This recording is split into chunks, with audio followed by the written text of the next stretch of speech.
especial, que é a Tereza, trabalhadora do Centro Espírita Batuíra, e foi de lá, através dela, que vieram todos, ou praticamente todos os estudos da nossa casa. Estudos sobre paz, espiritualidade, reciclagem, né? E ela sempre disposta, sempre pronta a nos ajudar, como está aqui hoje, participando desse nosso encontro. A gente fica muito feliz, não é sempre que a gente se vê, né? Então, talvez. Só em desdobramento. Então, aí a gente queria, em nome de todos, dar as boas-vindas, agradecer pela disponibilidade de sair lá de Ribeirão, vir até aqui. A gente fica muito feliz, a casa é sua, fique à vontade. Para falar, né? Gente, boa noite. Boa noite. Você vai ser meu assessor? Depois eu te dou a chavinha aqui. Tá bom, então tá. Bom, hoje eu vou falar aqui para nós, né? O Valdir me chamou e falou que o tema do mês é a parábola do semeador, né? Então, eu acredito que outros já vieram falar e hoje sou eu, né? Então, de que forma que nós vamos olhar um pouquinho, né? Para não falar o que os outros já falaram, apesar de que a gente nunca consegue repetir, porque dá para fazer bastante interpretação. Então, nós vamos fazer aí algumas reflexões. Então, a parábola é essa, né? O semeador saiu a semear. Quando semeava, uma parte da semente caiu à beira do caminho e vieram as aves e comeram-na. Outra parte caiu nos lugares pedregosos, onde não havia muita terra. Logo nasceu, porque a terra não era profunda e, tendo saído o sol, queimou-se. E porque não tinha raiz, secou-se. Outra caiu entre os espinhos, e os espinhos cresceram e sufocaram-na, e não deu fruto algum. Mas outras caíram na terra boa, né, na boa terra, e brotando e crescendo, davam fruto. Um grão produzia 30, outros 60 e outros 100. Jesus ainda, né, nessa mesmo registro de Marcos, quem tem ouvidos para ouvir, ouça. Então, eu trouxe um vídeo dessa passagem que eu peço para o Rodrigo, então, colocar aí para nós assistirmos agora, né, que é uma passagem linda.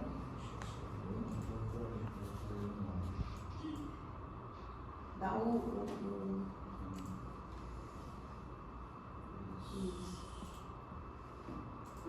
Eis que o semeador saiu a semear.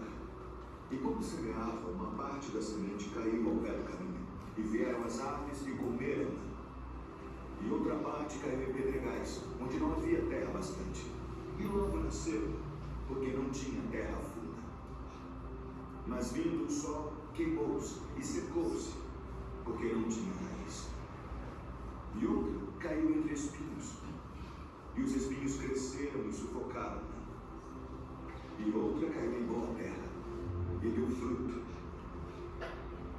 Um grão produziu 100, outro 60, e outro 30.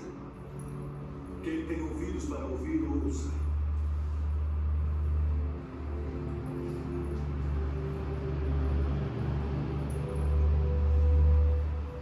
Por que eles falam por parábolas? Porque a vós é dado conhecer os mistérios do reino dos céus, mas a eles não é dado.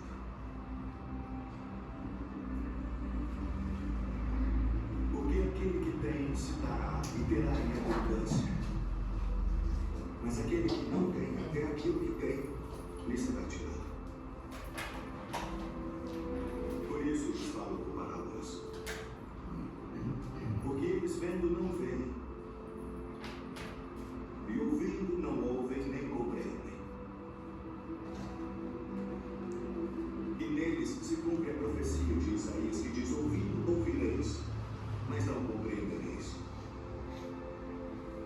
E vendo vereis, mas não percebereis.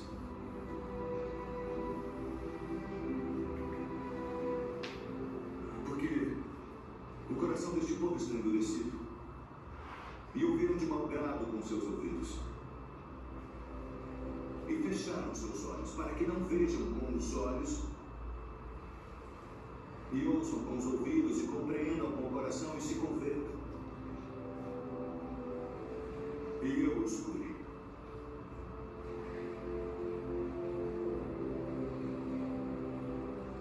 Mas bem-aventurados os vossos olhos, porque veem, e os vossos ouvidos, porque ouvem. Porque em verdade vos digo que muitos profetas e justos desejaram ver o que vós vedes, e não ouviram. E ouviram o que vós ouvis, e não o ouviram.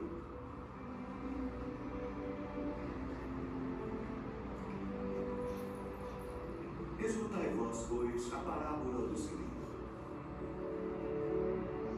Ouvindo alguém a palavra do reino, e não a entendendo, vem um maligno e arrebata o que foi semeado no seu coração. Este é o que foi semeado ao pé do caminho. O que foi semeado em pedregais é o que ouve a palavra e logo a recebe com alegria. Mas como não tem raiz em si mesmo, antes é de pouca duração, e chegada a angústia e a perseguição por causa da palavra, logo se ofende. E o que foi semeado em espinhos é o que ouve a palavra, mas os cuidados deste mundo e a sedução das riquezas sufocam a palavra e fica infrutífera. Mas o que foi semeado em boa terra é o que ouve e compreende a palavra e dá fruto. E um produz 100, outro 60 e outro 30.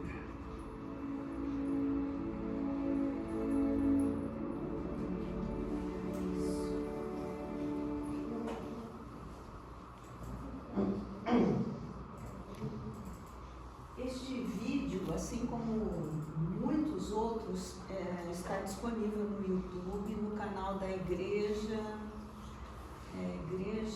Jesus dos Santos Dias.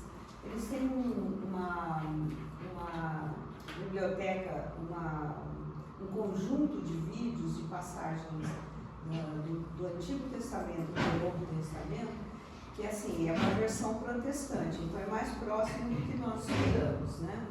E é disponível, então, quando vocês quiserem assistir determinadas passagens, é só buscar lá, né? Agora é comigo, né?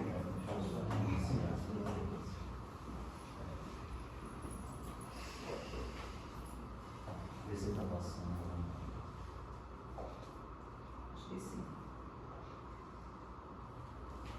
Bom, essa parte foi o que a gente viu, e agora então nós vamos começar a fazer as nossas reflexões aqui, né? Então, o que é uma parábola? Eu gosto dos mínimos detalhes. Como professora de português, né, eu gosto de entender, eu olho as letras, né, uma frase, eu olho assim com os olhos diferentes. Eu gosto de saber como foi construído, vai além, né? Então eu falei assim, ó, vou levar nos detalhes. Então não estranho, porque eu sou naturalmente detalhista. Então, o que é uma parábola, né? Nós estamos estudando hoje, ou esse mês aqui na casa, a parábola do semeador. Então, o que é uma parábola? É um texto narrativo, curto, simples e alegórico, ou seja, ele traz uma simbologia. E essa simbologia depende da interpretação de que cada um de nós vai fazer. Uma parábola transmite deixa eu ver onde é o vermelhinho aqui, ela transmite uma lição moral, um ensinamento ético ou uma verdade espiritual. No nosso caso, como nós estamos estudando uma parábola que foi contada por Jesus, ela traz uma verdade espiritual, né? O que mais? Ela vai utilizar situações do cotidiano e personagens comuns para ilustrar conceitos complexos. Então, imaginemos assim, Jesus lá 2000 anos, né? 2025 anos, querendo transmitir os ensinamentos dele. Se hoje a gente ainda precisa se debruçar, refletir, parar para fazer essas reflexões, imaginemos naquela, né, há 2 milênios, como seriam as nossas condições intelectuais, mentais, para poder entender o que Jesus falava. Então, a gente vai aí continuando, né? Então, o que a gente pode entender como sendo característica da parábola, né? Consegue? Problema técnico. É o cabo de conexão, né? É o cabo de Funcionou conexão todos esses dias, funcionou do Data bem. Show. É só para me dar emoção. Então, peraí, deixa eu buscar a alternativa da Bíblia. Gente, ó, me perdoe, eu derrubei meu copo de água, que é madeira, vai manchar. Não, fica tranquilo. Eu comecei até a perder meu pendrive, que é o meu cérebro. Deixa eu subir aqui.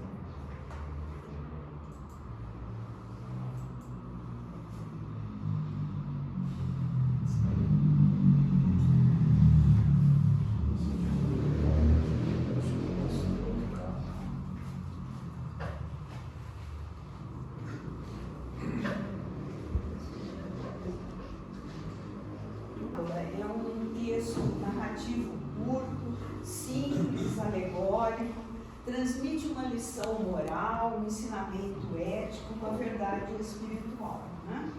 Utiliza, então, nessa estrutura de texto pequeno, ele vai utilizar situações do cotidiano. Então, vejam só, né? Jesus lá no barco falando, ele fala do pássaro que veio, comeu, porque são vamos dizer assim, personagens, né? São elementos da natureza que todos nós conhecemos.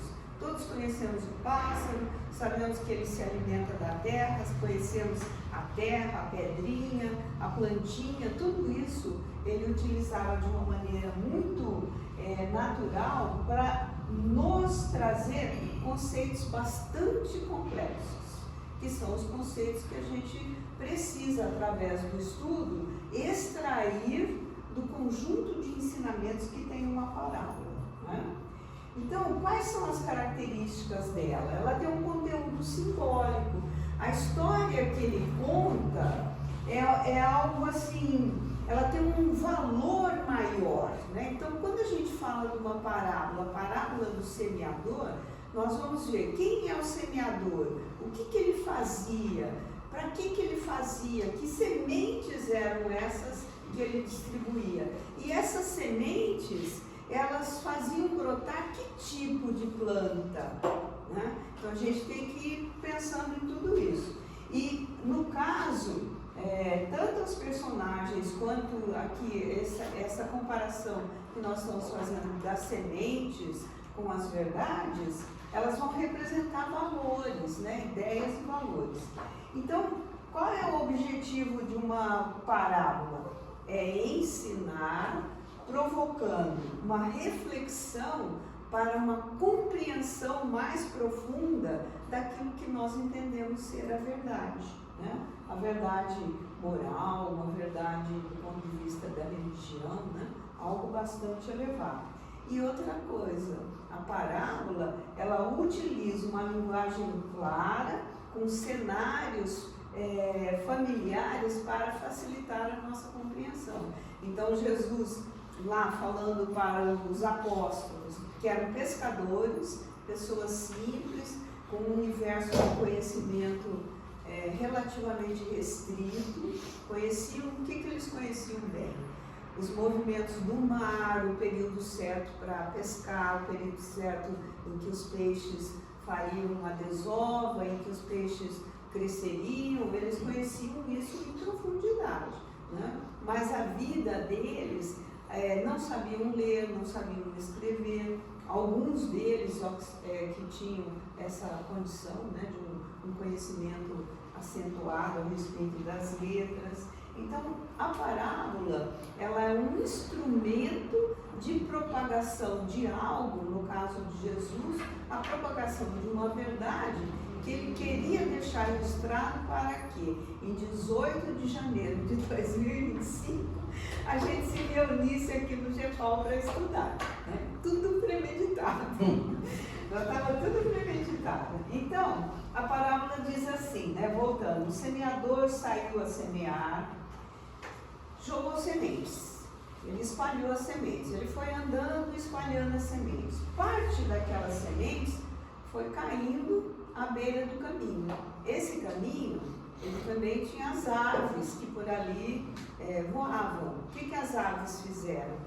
Comeram as sementes. As aves se alimentam das sementes, né? Uma outra parte caiu num lugar mais pedregoso, ou seja, cheio de pedras. Dificilmente uma planta, uma semente, consegue brotar e crescer, florescer ou frutificar em meio às pedras, né? Também se secou, outra caiu entre os espinhos que sufocaram. Deu certo aí? Posso voltar para aí? Que página você está? Eu estou no slide 5. Isso. Mais um pouco. Isso aí. Pode ir mais um pouco para baixo. Beleza, só para não esquecer.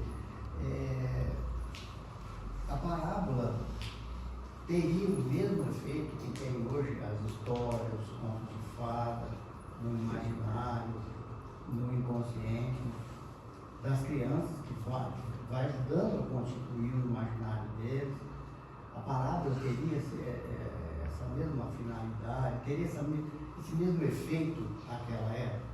Ela teria, porque ela era uma forma de se propagar verdades, né? Isso já ela não foi inventada, esse método não foi inventado ali naquele momento por Jesus, ela já era um recurso conhecido, né? Sempre, quando a gente faz assim, uma viagem no tempo e a gente vê as civilizações anteriores, a forma de propagação maior era oral, né? Então, através das histórias é que se criava a possibilidade de transmissão de conhecimento.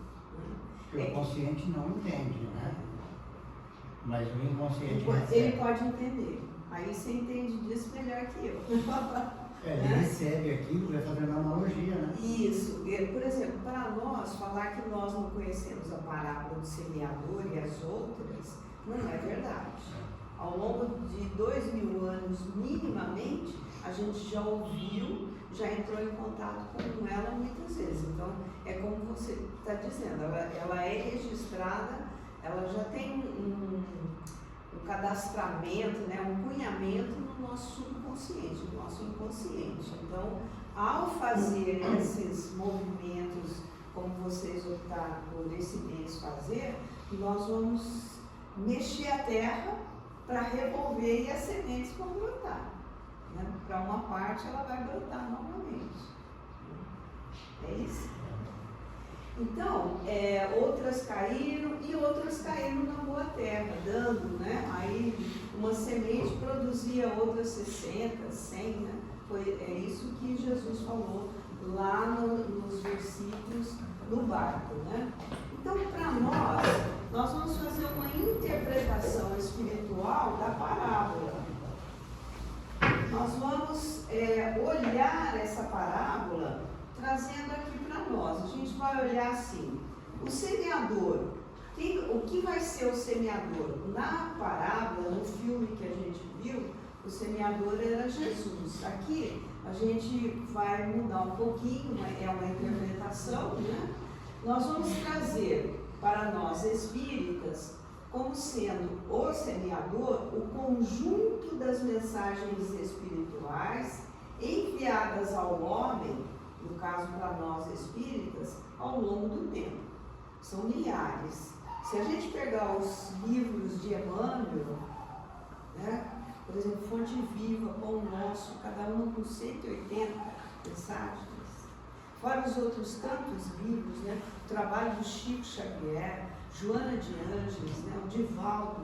Quantas mensagens funcionaram como esse conjunto que a gente está chamando de semeador e foram lançadas, né? Aí, o que mais que a gente tem nessa nossa interpretação? As sementes. As sementes são os ensinamentos espalhados. O que mais? E os solos? Os solos vão representar a nós, espíritas, no caso, porque estamos aqui nesse ambiente hoje espírita. E eles retratam, os solos retratam os diferentes comportamentos humanos em relação ao mundo e à vida espiritual, né? Então, quando a gente fala, Jesus falou, né, quando a gente interpreta que ele jogou a semente caiu no solo endurecido, a semente era essa mensagem que chegou. Agora, o solo endurecido, um solo que permitia o cultivo da semente, é a forma como nós recebemos. Dessa maneira que a gente vê.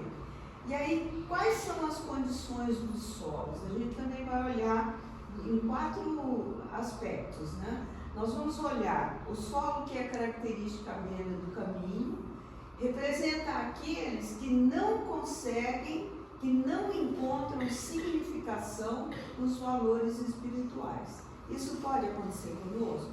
Pode, né? Pois não, Cris. Tereza, só para, antes de você entrar nessa explicação, só para fazer um contraponto do nosso amigo lá, quando a gente estava lendo aqui antes do meu estudo, uma das parábolas tem as parábolas literárias, né, onde está enquadradas as fábulas também. Só que a diferença das parábolas, como o nosso estudo permeia hoje, é o estudo, os mais famosos, as mais famosas são as parábolas ditas, escritas, né, através do que a gente chama do Novo Testamento.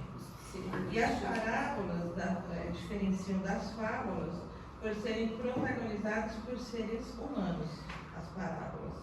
Enquanto as fábulas geralmente utilizam animais como personagens. Isso é isso. Obrigada, viu? Então, voltando aqui, né? A beira do caminho representa aqueles que não encontram significação nos valores espirituais. Podem ser egoístas, cruéis, se limitam seus esforços e interesses aos aspectos materiais, vivendo como se cada dia fosse o último. Né? Nós corremos o risco de ter comportamentos assim? Temos. Né? Nós corremos esse risco. Precisamos nos observar. Né? O que mais? O espírito maligno, entre aspas, é uma representação, ou seja, o egoísmo, o materialismo, arrebata o que foi semeado em seu coração. Como espírita, nós podemos ser espíritas, como nós podemos ser materialistas? Podemos, depende do nosso apego. Quanto maior o nosso apego às coisas, à matéria, à casa, ao carro, às pessoas, né? Isso é meu, aquilo é meu, isso é força do materialismo em nós. Então não é porque a gente é espírita que estamos isentos de ser materialistas. Não deveríamos ser, mas isso ainda tem força em nós. Né? Nós não estamos isentos de apego. Nós podemos ter apego às nossas ideias. Né? Eu sou uma pessoa de opinião, que bate no peito. Né? Essa pessoa que tem apego às próprias ideias. Uma pessoa que oferece resistência à mudança. É materialismo do ponto de vista de apego às próprias ideias, a defesa das próprias ideias. Então, todos esses aspectos ainda transitam em nós. Né? Lugares pedregosos. Representa quem escuta e recebe a palavra com alegria inicial, mas não tem raízes profundas. Nossa, hoje eu fui no centro, assisti uma palestra maravilhosa. que o palestrante falou? Ó, não entendi nada. Mas ele tá bonito. Não, o nosso expositor é maravilhoso. Né? Às vezes a gente se encanta pelo expositor e aquela coisa toda, quando a gente sai já não consegue lembrar mais nada. É o tal do terreno pedregoso. Caiu, se vocês saírem daqui e não lembrar todas as tribulações que tivemos hoje, para pôr esses slides no ar, se não lembrar disso, olha só como pode estar acontecendo aí, né? Então a gente vê que o que mais que é característica? Compreende um pouco, dá valor às palavras, mas é frágil e sucumbe diante das críticas ou dificuldades da existência na hora de aplicar aquilo que nós estudamos, né? Que mais? Entre espinhos, as sementes caírem entre espinhos. Quando é que nós, espíritas, temos aí, somos espinhos, né? Quando representa quem ouve a palavra, mas os cuidados do mundo e a ilusão das riquezas a sufocam, tornando essas sementes infrutíferas. Isso pode acontecer conosco? Pode. Lembra-se da passagem do Evangelho do jovem mancebo, que porque queria seguir Jesus, doar tudo, eu dou tudo, eu entrego tudo. Aí Jesus então fala para ele, então, entrega tudo e vem e me segue. E aí ele lembra da corrida de biga, que ele tinha treinado não sei quantos meses, que ele teria uma disputa, que ele teria uma situação assim. E aí ele olha para Jesus e fala, eu preciso ir, né? E sai correndo e vai lá e não consegue fazer aquilo que ele... Né? Então, entre os espinhos, ainda uma característica, reflete as escolhas e opções entre os convites do mundo material e os objetivos espirituais, muitas vezes se apegando a fenômenos materiais sem tirar ensinamentos.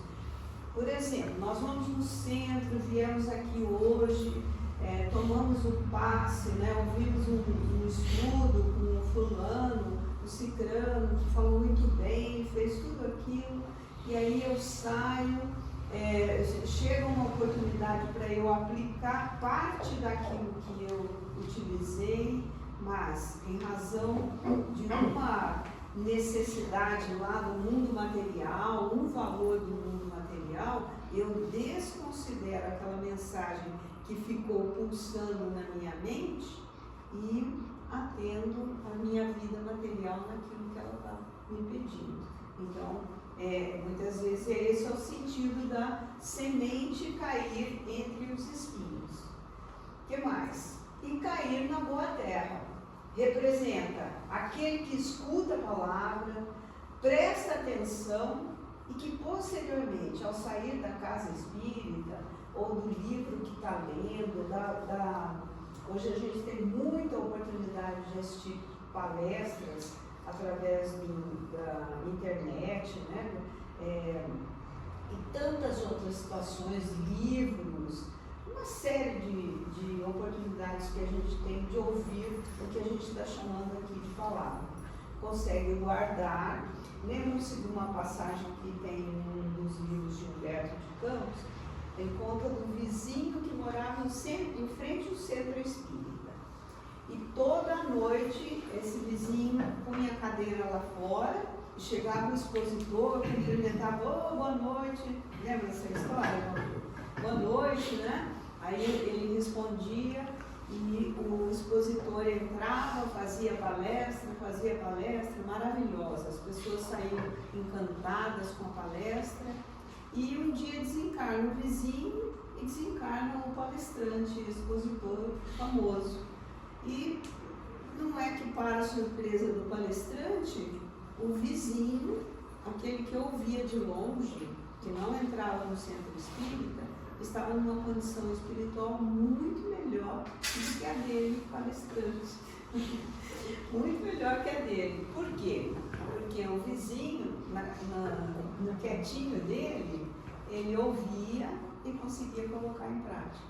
E o palestrante falava. mas a prática não estava distante. Então é para a gente ir pensando, né, que muitas vezes essa oportunidade de escutar e colocar em prática é uma questão assim de foro íntimo, né? Que podemos fazer isso. O que mais? A Boa Terra representa, então, como espíritas, pessoas mais amadurecidas, mais receptivas e dispostas a acatar os convites espirituais. Né? Fazendo um estudo, sábado, no Batuíra, sobre o Evangelho segundo o Espiritismo, no capítulo 2, uma pessoa perguntou assim: Tereza, você acha que se Jesus chegasse aqui agora pessoalmente e falasse, né, fizesse essas pregações, nós conseguiríamos ouvir? O que vocês acham? O que vocês acham? A gente conseguiria aceitar? A gente conseguiria acreditar que seria ele? Acho que seria a palavra do semeador, né? Teria que cair na boa terra. Mas a gente poderia se comportar como uma terra endurecida, como uma terra cheia de pedras, né? Poderia duvidar, desconfiar, será que seria, né? Então a gente tem que ir pensando, é dessa forma que essas sementes vão penetrando o solo dos nossos sentimentos e vão favorecendo aí, né? Outra coisa, quando a semente cai na boa terra, o grau de aproveitamento que cada um estabelece para si na aplicação do que ouve, do que lê e do que aprende. Não adianta nós nos encantarmos com o expositor, com o que ele fala, com o livro que a gente lê, se não modificar minimamente alguma coisa dentro de nós. Senão nós entramos e saímos da mesma forma como chegamos, né? Porque maior conhecimento equivale a maior responsabilidade, colocando a alma no seu lugar na escala evolutiva, né? Então, quando a gente fala em escala evolutiva, nós estamos falando em evolução espiritual e reencarnação. A alma, né, o espírito, é criado simples e ignorante, através de inúmeras experiências, incluindo as diferentes reencarnações, conquista méritos para o pleno desenvolvimento do seu potencial. Qual que é o nosso potencial? Jesus disse: vós sois deuses, tudo aquilo que eu faço, vocês também podem fazer. Ele falou isso, né? Então nós somos filhos de Deus. O que mais, né? O nosso corpo físico é um instrumento para a evolução da alma. Como é que eu considero esse meu corpo físico? Eu sou esse corpo físico, eu falo meu corpo físico, né? Como uma propriedade assim da qual eu não vou conseguir me desapegar de jeito nenhum. Né? E se amanhã eu perco esse corpo físico? Ou seja, se eu desencarno, eu estou pronta para fazer essa transição? Qual é meu relacionamento? Eu aceito o envelhecimento do corpo físico? Outra coisa que é muito difícil, aceitar as doenças do corpo físico. Como nós nos debatemos no enfrentamento das doenças, e isso acontece pelo fato de não entendermos que nós somos espíritos, temos um corpo perispiritual e temporariamente temos um corpo material. E a gente se pensa como se nós fôssemos um corpo físico, momentaneamente brincando de lidar com aspectos espirituais da vida. E não o contrário, né? Nós somos espíritos temporariamente encarnados aqui, né? Então, à medida que o espírito evolui em conhecimento e amor, transforma-se em espírito bom, capaz de produzir bons frutos, que são as aquisições virtuosas, as tais sementes, né? Hoje, né, o que eu vou levar? Eu não estou falando por causa do estudo que eu estou fazendo, mas daquilo que eu vim buscar no centro espírita, o que eu vou levar? Qual semente que eu vou levar daqui hoje? É a da água? É a do passe que eu vou receber? Ou é a da palavra? Será que eu vou me lembrar que nós falamos aqui hoje a respeito de sementes e de nós mesmos como solos, né? Do que nós vimos no filme aí de Jesus, né? Olha só, lá no Livro dos Espíritos, na questão 132, Allan Kardec perguntou aos espíritos: qual a finalidade da encarnação? Para que é necessário encarnar, né? E os espíritos disseram a ele, são dois aspectos. O primeiro deles, desenvolver o próprio potencial. Deus nos criou simples, ignorantes, né? Nos dotou de livre-arbítrio, de vontade para a gente começar a crescer, desenvolver. Ou seja, nós estamos aqui para desenvolver nosso próprio potencial e enfrentar, isso aqui é o texto do Livro dos Espíritos, enfrentar a nossa parte na obra da criação. O que significa isso? Colaborar para o quê? O progresso da coletividade, trabalhar em sociedade, fazer o bem, né? Olhar o outro com consideração. Então nós temos duas finalidades na nossa encarnação: desenvolver, cuidar do desenvolvimento do nosso próprio potencial e fazer a parte que diz respeito à vida em coletividade. Ninguém está isento disso, né? Para que você foi criada, Tereza? Por que Deus me criou? Vocês já se perguntaram? Por que Deus me criou? Uma pergunta muito profunda. Se perguntem, olha, por que Deus me criou? Quem achar a resposta rapidinho, precisa pensar bastante. E quem demorar para responder, tem que pensar mais um pouco ainda. Por que Deus me criou? É uma questão muito profunda, né? O que mais? Olha só, André Luiz, como são esses aproveitamentos nossos, né? A gente traz André Luiz no livro Sexo e Destino, conversando com um amigo espiritual lá, um orientador. Esse amigo explica para ele que é muito difícil desencarnar na condição de 100 por 1, ou seja, que teve uma oportunidade e conseguiu multiplicar todas as sementes, né? Principalmente não conseguimos fazer isso por causa da irresponsabilidade. E aí esse amigo espiritual explica para ele, olha, em 80 anos, a média de espíritos irrepreensíveis na existência terrestre era de 5 conseguindo acertar num grupo de 1000. Em uma comunidade espiritual de 5 a 6 mil pessoas, em 82 anos, a média de aproveitamento era 18% vitoriosos, 22% melhorados, 26% imperfeitamente melhorados e 34% com dívidas lamentáveis. Isso é o que acontece conosco, coletivamente falando, nas nossas reencarnações, né? O que mais? Muitos completistas, vocês já ouviram falar de completistas, espíritos completistas? Não? Lá no livro Missionários da Luz, André Luiz aborda esse tema. É aqueles que conseguem reencarnar e aproveitar todas as possibilidades possíveis e saírem daqui muito melhor do que quando chegaram. Então ele diz, né, ele explica, muitos completistas, quem aproveitou todas as possibilidades construtivas na reencarnação, são raros.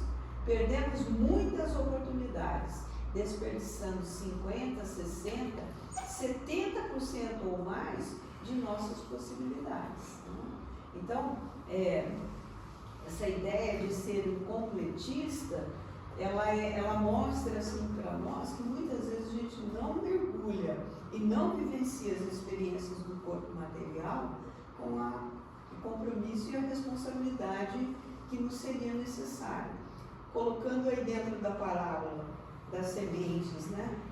O que nós estamos nos comportando? Como se fosse aquela terra de camada fofa, misturada com pedras, em que as sementes caem, até consegue brotar, mas não tem sustentação para dar continuidade, né? O que mais ainda que a gente pode ver? Assistência e estímulos. Será que nos faltam assistência e estímulos do ponto de vista espiritual? Muitos centros de estudos espirituais, explica o instrutor para André Luiz, oferecem esclarecimento e incentivos, muitas vezes durante o sono físico, para que os encarnados melhorem. Quem de nós vai? Quem de nós frequenta escolas durante o sono? Muitas vezes nem sabemos disso. Então, o que será que a gente faz enquanto está ou quando está em desdobramento do corpo físico pelo sono, durante o período de sono? Será que a gente já escolheu frequentar uma escola? Por exemplo, voltar aqui no GEPAL e participar das milhares de atividades que se desdobram aqui durante a noite, durante o dia também, né? Durante a noite, estudar, grupos de estudo. Recentemente um rapaz me contou um sonho que ele teve a respeito do Banco Lira, e que ele entrou em desdobramento e foi para casa. E chegou lá, tinha muita gente estudando. Muitas pessoas assim diferentes, que não eram pessoas conhecidas, né? Ela só é de Ribeirão Preto. Mas grupos e grupos estudando. Então isso é o normal dos centros espíritas, das casas espíritas. Mas será que a gente vem aqui para estudar durante o desdobramento? A gente aproveita isso enquanto o corpo está descansando? Será que a gente se compromete a vir estudar? Né? E aí o amigo espiritual explica para ele, olha, apenas uma pequena porcentagem consegue romper as teias inferiores das baixas sensações fisiológicas para assimilar essas lições. O que são teias inferiores das baixas sensações fisiológicas? São as sensações que a gente tem através do nosso corpo físico, muitas vezes alimentado também mentalmente, que a gente gosta de curtir. São através dos 5 sentidos, é o que a gente chama de sensualismo. Então, a gula, que mais? Ajuda aí, Valdir. Que mais? Sexualidade desregrada. Sexualidade desregrada, que mais? Alimento, a música, né? O ouvir, o som, o ver, né? Hoje a gente tem muitos milhares de estímulos visuais, sonoros, que todos nós, a gente consegue fazer seleção, a gente consegue não assistir aquilo que está acontecendo na televisão, a gente faz essas escolhas. Então, se não fazemos enquanto estamos aqui em estado de vigília, quando a gente deita, nós saímos do corpo, não vamos para o centro espírita estudar, vamos atrás dessas sensações fisiológicas. É disso que o instrutor está falando aí para André Luiz, né? Então, Emmanuel, aqui, Valdir, qual que é o horário meu mesmo? 9. Às 9? Até às 9? Então, Emmanuel traz para nós umas reflexões, e antes de eu entrar nessas reflexões, eu queria que vocês falassem alguma coisa. O que vocês acham? Vocês concordam comigo? Não concordam? Discordam? Quando você fala ali, é um dos slides ali, você fala a questão de quanto a gente é ligado na materialidade. É sutil isso, né? Porque imagina se eu não ligasse o corpo físico, se eu não ligasse para minha casa, se eu não ligasse para o trabalho, não ficaria, né? Só que às vezes a gente se perde nisso, né? É isso que eu quis dizer, né? Não é que a materialidade é um meio, né? Da gente. Nós precisamos, né? Porque a reencarnação, ela não é um engano, né? A gente não reencarna com a finalidade de sofrer. Então, ela é um meio de progresso. Só que a gente se perde, não consegue se pensar como espíritos vivendo temporariamente uma vida ligada a um corpo físico. Um empresário, ele monta uma empresa para ter lucro. Isso. Mas por trás disso, ele tem uma responsabilidade Social. com todos aqueles que estão ali. Então, se ele se perder, pode quebrar a empresa e deixar famílias ao alento, né? Então, ele tem que gerir bem, ele tem que cuidar bem do que foi dado para ele naquele momento ali, para ele, né? A finalidade é sempre boa. Multiplicar. Nunca é egoísta, né? Inclusive porque ele vai responder perante as leis, a lei divina, as leis de Deus, sobre o uso que ele fez daquilo. Então a gente pega aí um grande empresário, né? Eu sempre tomava como exemplo, eu acho que até ele já é desencarnado, pela fortuna que ele tinha, José Hermínio de Moraes, né? Um grande empresário, né? Não tenho nada, nem me conheço, assim, eu pensava na responsabilidade que ele tinha de gerir, né? De administrar a fortuna que ele tinha, e a cada fábrica dele, a cada empresa, quantas pessoas, porque se a gente pensar, olha, um empregado, um pai de família que trabalha em um determinado lugar, ele pode ter 3, 4 pessoas pelas quais ele é responsável. Então, se a gente tem 100 empregados numa empresa, eu trabalho numa empresa que ela tem em torno de 70 mil empregados no Brasil, né? Que é uma empresa de call center. Então, imagina assim, se 70 mil tiver 4 interligados na média, pode pôr 3, vai? Direto, né? Direto. Fora o indireto, se sustenta a vida social, a vida comercial, né, o comércio. Então, assim, a gente não tem noção dessas responsabilidades que estão acontecendo no nosso entorno e que precisam ser conduzidas de uma maneira que esses espíritos cresçam espiritualmente. Para cada um de nós, tudo é permitido. Tudo. A questão é como usar esse tudo de modo a crescer espiritualmente. Né? É aí que a gente acaba, às vezes, errando. Né? Então, quando Paulo diz, olha, tudo me é permitido, porém nem tudo me é lícito, foi isso que ele quis dizer. Né? Eu posso fazer tudo que eu quiser. Agora, aquilo me é, vamos dizer assim, favorável, eu vou crescer espiritualmente com isso que eu estou fazendo. Numa sociedade que precisa de leis, de códigos, para manter a ordem, é sinal de imperfeição muito grande, de inferioridade e desequilíbrios muito grandes. Quando nós não conseguimos nos conduzir de uma forma equilibrada, na sua maioria, a gente precisa desses outros recursos que as leis não apontam. Né? Código Civil, Código Penal, uma série de coisas. Imaginem as nossas cidades sem sinaleiros. Eu estava contando para a Cristina, eu moro em Ribeirão Preto, perto do campo do comercial, que acho que vocês conhecem, né? Aquela rotatória que interliga Castelo a 13 de Maio, era impossível atravessar ali. Então, de uns tempos para cá, de uns meses para cá, colocaram vários sinaleiros ali, né? Uma organização ficou ótima. Mas a gente, por exemplo, a Cristina mora na Avenida Condeixa, Maria de Jesus Condeixa, e eu moro na rua anterior. Então, o que acontece? Muitas vezes a gente não consegue sair da rua onde eu moro para entrar ali, tamanho é o trânsito.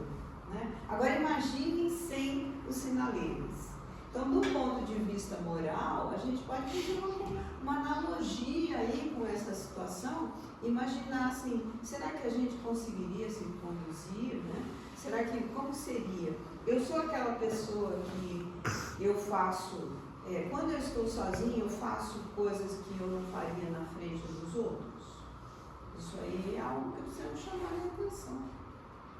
Se eu encontrar um objeto, um anel, uma coisa, o que eu vou fazer com ele? né? Não temos testemunhas encarnadas, não tem desencarnadas, nós sempre temos. Né? Então a gente precisa pensar nisso. Nós somos rodeados por testemunhas. Né?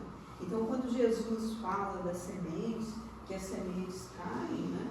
Nós estamos vivendo isso.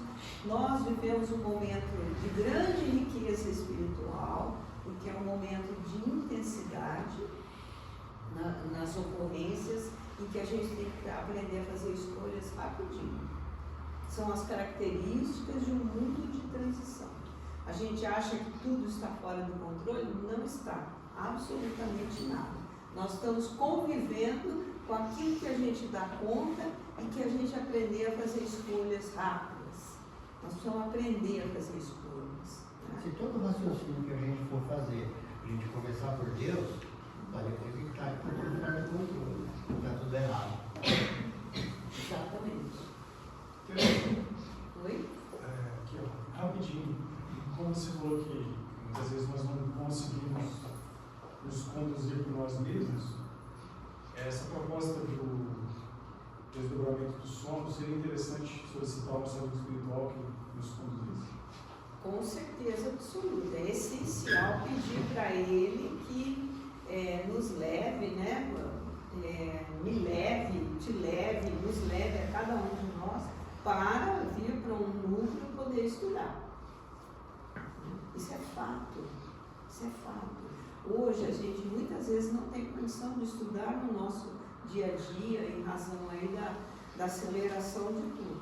Então, não se justifica que durante o sono, nós, espíritas, tendo conhecimento dessas informações, que a gente não utilize esses recursos. Pois é. Porque é isso que é teórico de Deus. A gente, quando sabe das coisas, deixar acontecer. Né? Porque a gente não pode, a gente hoje não é mais esse tipo de coisa que não, a gente está ali no centro, eu posso não lembrar, a hora que eu sair daqui a palestra é linda, mas na hora da necessidade a gente vai entender e é isso que tem que ser chamada a nossa atenção. As sementes somos nós, o solo somos nós, então tudo isso somos nós. E, por exemplo, acabei de saber que nós podemos estar na hora do sono, pedir para o nosso mentor de que eu esteja presente em estudos, já que a gente sabe que a gente desdobra e sabe. Então, é isso que a gente tem que entender, que a partir do momento em que a gente tem essa responsabilidade de estudar e entender, cabe-nos a isso todos os dias. Claro que na medida certa, porque é como você está dizendo, o empresário tem a responsabilidade dele, mas ele tem a hora de dormir, ele tem a hora de que ele tem que estudar, aprender, porque para nós cabe tudo depois que a gente consegue coordenar a vida com os estudos, né? Por isso que a medida é certa. Né? Então a gente tem que entender isso. Pensar, né, nesses que estão no poder, nos diferentes poderes aí da Terra neste momento, né, para que eles sejam inspirados, que eles ofereçam condição para serem inspirados, porque é lógico, eles têm, deve ter muito amigo espiritual querendo ali inspirar, porque tem milhões de pessoas sofrendo as consequências dessas decisões que são tomadas para a manutenção, na continuidade de uma guerra, toda essa situação. Né? Então a gente tem que pensar nisso, tem que pensar nessa possibilidade de fazer isso. Né? Eu lembro até com aquela moça, minha amiga ali, eu falei para ela e uma outra amiga, eu falei assim, olha, eu quero, quando eu durmo, eu quero estudar com Joana de Anjos. E elas riram muito, né? Olha só, ilusão. Eu falei, olha, ilusão não. O que Joana de Anjos jamais vai me impedir. O que pode me impedir sou eu mesma, de não oferecer condições para estar lá com Joana de Anjos estudando. Eu sou mais humilde, Não, você pode pedir até com Jesus, né? É uma questão, eles são abertos. Sim. Eles querem. Sabe que o magnetismo nós é que muitas vezes não conseguimos chegar lá. Mas eles são nossos. Oi? A As barreiras são nossas. As barreiras são nossas, né? Então é importante a gente pensar nisso, né? Por isso que Emmanuel, que encerrando a nossa reflexão, na lição 25 do livro Pão Nosso, eu trouxe só um parágrafo aqui. Ele diz assim, ó, que se o terreno do teu coração vive ocupado por ervas daninhas, se já recebestes o princípio celeste, cultiva-o com devotamento, abrigando-o nas leiras de sua alma. O verbo humano pode falar, mas a palavra do Senhor é imperecível. Aceita e cumpre-a. Por quê? Se te furtas ao imperativo da vida eterna, cedo ou tarde, o anjo da angústia te visitará o espírito, indicando-te novos rumos. Em outras palavras, ele quis dizer assim, né? Que se nós estamos com todas as dificuldades espirituais que a gente tem, ainda os interesses acentuados aí por aspectos não superiores, mas já recebemos o princípio celeste. Por exemplo, nós que viemos aqui hoje, né? Ou que vimos aqui a casa espírita, a gente está recebendo sementes. Essas sementes estão sendo derramadas para nós, né? Então, que a gente faça um esforço de acolher nas leiras da nossa alma. Que são leiras, né? São aqueles, quem planta aí sabe, né? São aqueles trechos mais afundados assim, que para depositar sementes, né? Que o verbo humano, né? A nossa fala, a nossa conversa pode falhar, mas a palavra do Senhor é imperecível. Então, é para a gente aceitar, cumprir, porque se nós nos furtamos a esse imperativo da vida eterna, o que é o imperativo da vida eterna? É o progredir, é o crescer espiritualmente, né? Esse é o deotropismo, né? É aquilo que nos guia para uma condição melhorada, né? Então, ele diz que quando a gente oferece resistência ao brotar dessas sementes, cedo ou tarde o anjo da angústia, uma simbologia, né? Nos visita, indicando-nos que é hora de tomar novos rumos na nossa conclusão. A parábola como lição didática e ética. A parábola transmite uma lição ética e é um meio didático para a compreensão dos convites espirituais. Sintetiza os caracteres predominantes em cada alma, convidando a autoanálise para que cada um possa desenvolver os valores do espírito. E Emmanuel, nessa lição aí que eu trouxe para encerrar, nos convida a cultivar o princípio celeste no coração, que é a receptividade, né, o interesse por valores superiores, porque a palavra do Senhor é imperecível e a recusa em cultivar os ensinamentos do Senhor resultará naqueles novos rumos indicados pela dor. Então, para a gente pensar aí, né? Hoje, nós viemos buscar sementes. O que vamos fazer com elas? Essa é a questão que fica aí para nós, né? E aí eu pus que se quisesse assistir o filme de novo hoje, agora, assistiria, por causa do horário aí, né? Que você falou até às 9, ou senão depois vocês acessam no YouTube essa passagem do Evangelho, é só procurar lá a parábola das sementes. É isso aí, Valdir. Quer assistir o filme de novo? Não? Quer assistir o filme de novo? Não assiste. Não. Você encerra com uma prece para a gente? Certo. E assim, agradecidos pela oportunidade do reencontro com amigos encarnados e desencarnados, queremos nesta noite, Senhor, em que graças à sua misericórdia, a abundância de sementes derramadas aqui nesses solos que cada um de nós representa, do ponto de vista sementes espirituais que os amigos espirituais derramaram sobre nós, que ao sairmos daqui, possamos levar essas mesmas sementes, cultivá-las com carinho, com cuidados, com propósitos, com firmeza, a fim de que elas crescendo em nós, germinando em nós mesmos, nos auxiliem a nos tornarmos pessoas melhores ainda agora. Muito obrigada, Senhor, amigos espirituais, amigos encarnados, uma excelente noite para todos. E não se esqueçam, todos podem estudar em desdobramento. É isso aí, gente.